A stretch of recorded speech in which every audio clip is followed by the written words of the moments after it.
Hi, everyone. My name is Dr. Sarita Lyons, and I am a Christian faith leader. I am the Director of Community Life and Women's Ministry at Epiphany Fellowship Church in Philadelphia. Today, I am both humbled and honored to have an opportunity to share words of comfort, healing, and hope for our country.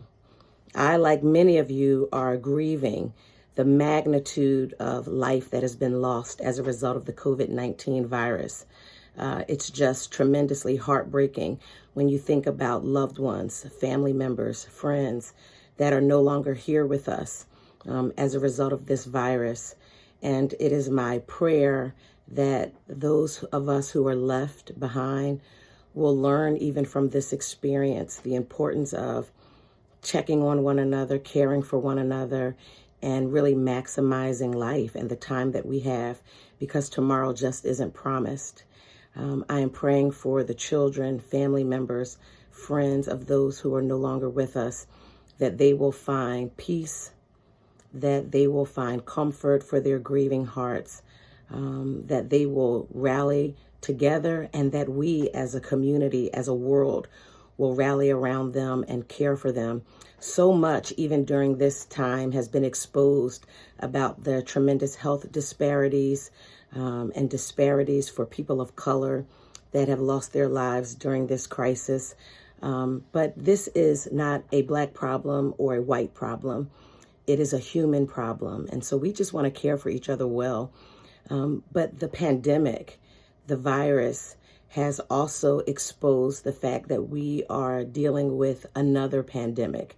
There is another pandemic that light has been shown on, that our country has been sick from for quite a long time. And so I would be remiss if I didn't mention that the country that we are mourning the loss of Ahmaud Arbery, Breonna Taylor, and George Floyd. And there are countless other names that we could say and we should say. And so not only has the country been sick from the COVID-19 virus, but for such a long time, this country has been sick from the sin of racism and the sin of white supremacy. And it is high time that we replace hatred with love. And I pray that one virus that made it hard for people to breathe, COVID-19, will also remind us that it's been hard for people of color, for Black people to breathe in this country because of the oppression of racism.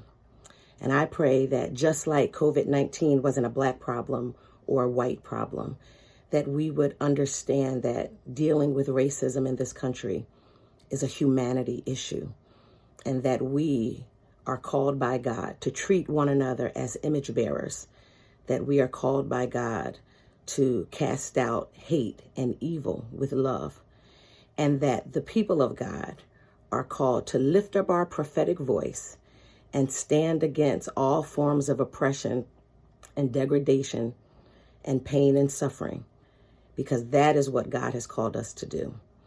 And so we need healing. We need healing from the disease of COVID-19, and we need healing from the disease of racism. And there is hope. And I believe, even as a Christian, that that hope comes through the person of Jesus Christ. I believe that God has given us tremendous hope in his word. And I believe that there is hope for the suffering. I want you to believe that if you speak out, if you speak up, if you care for the marginalized, if you care for those that are vulnerable and oppressed, that it makes a difference. And that really in this life, there's going to be pain and suffering.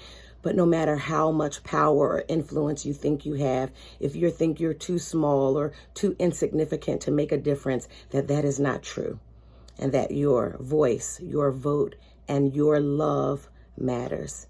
There is a world waiting on you to show up and love.